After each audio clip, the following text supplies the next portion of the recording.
Welcome to my channel Life Science Point. Today I will discuss about the peptide mutation in yeast, that is mitochondrial mutation in yeast. In previous video we all know about the chloroplastidial mutation in 4 o'clock plant. Today I will discuss about the mitochondrial mutation. Now we all know about the mitochondria. So mitochondria is present or found both in animal and plant cell. It was first discovered by Richard Altman in 1890, but he has given name as bioplast. But next Venda in 1897 named as mitochondria. We all know that mitochondria the site for respiration, and we all know that DNA are present in the cell nucleus only, but in 1963 scientist Nash observed and proved that DNA molecules in mitochondria are present, and this mitochondria known as semi-autonomous organ and also contain DNA. So now what is the mitochondrial mutation, or by how the cytoplasmic inheritance happen, which is controlled, that is the cytoplasmic inheritance is controlled by mitochondrial mutation present in the cytoplasm of cell. In case of example, today I will discuss about that is the example peptide mutation in yeast. Okay, Boris Frusi and his co-workers 1949 discover the peptide mutation in yeast, that is Saccharomyces cerevisiae.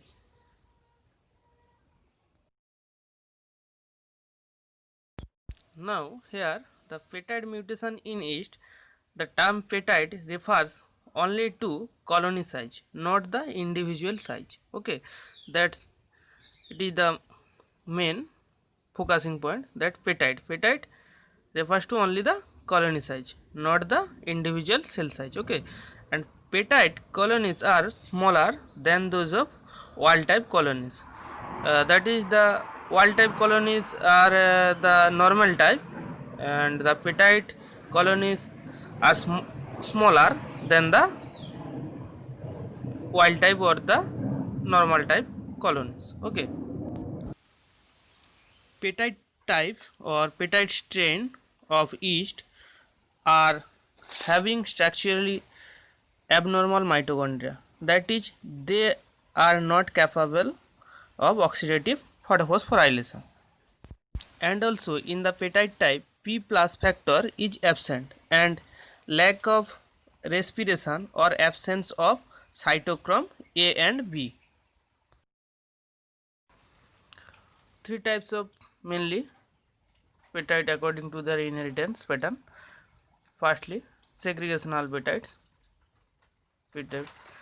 neutral peptide, that is neutral peptide RHO N, and suppressive peptide, that is RHO S. So in every peptide will be crossed with the normal type or the wild type. Then what happened we see here. Okay, that is the peptide form, peptide type yeast, and that is the haploid normal type, that is wild type yeast. After the cross we can see that the diploid zygote is formed, and this diploid zygote carry both peptide as well in the red color and in blue color. So this is the combination of two, but this phenotype is also normal because the dominant wild type here expressed according to Mendelian. Okay, and after meiosis of diploid zygote, we can see that the sporulation by meiosis and produce 4 individual. Here 2 red color, that is the petites, and 2 blue color, that is the normal type. So tetrad produce 2:2, 2 petite and 2 wild type in the progeny or offspring. So we can see that as a Mendelian segregational, here both mixed but dominant express, and after at the end here both are segregation, petite and normal. So according to Mendelian, petite into wild type cross, here diploid normal also produced, and they are wild type as a dominant, and after meiosis or sporulation here 2 petite and 2 normal type. So here the happening the segregation also, it is as a Mendelian inheritance, 50% petite and 50% wild type. Okay, in the next case, here we can see that that the petite neutral and this is the normal or wild type. After crossing diploid zygote is formed, but here produce normal type because the petite is in the neutral form, and after meiosis sporulation 4 tetrads or tetras are produced.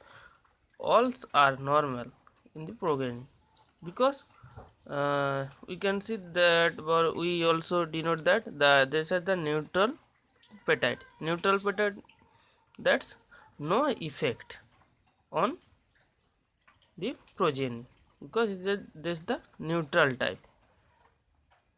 Okay, so all are produced as a normal type or wild type.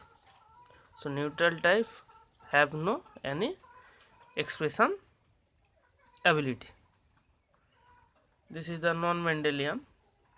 Here 100% progeny are produced, that 100% or 4 types progeny, that's the 100% wild type. Okay, and finally if the suppressive type haploid petite into haploid normal wild type cross, then we can see the diploid zygote is formed petite, and meiosis occurs, sporulation and tetras are formed, and found the offspring of progeny that are produced all are petite. That's a red color petites denote because they are suppressive, because this haploid yeast are suppressive, so it suppress the other normal or wild type to express the phenotype other, suppress to express the phenotype of other.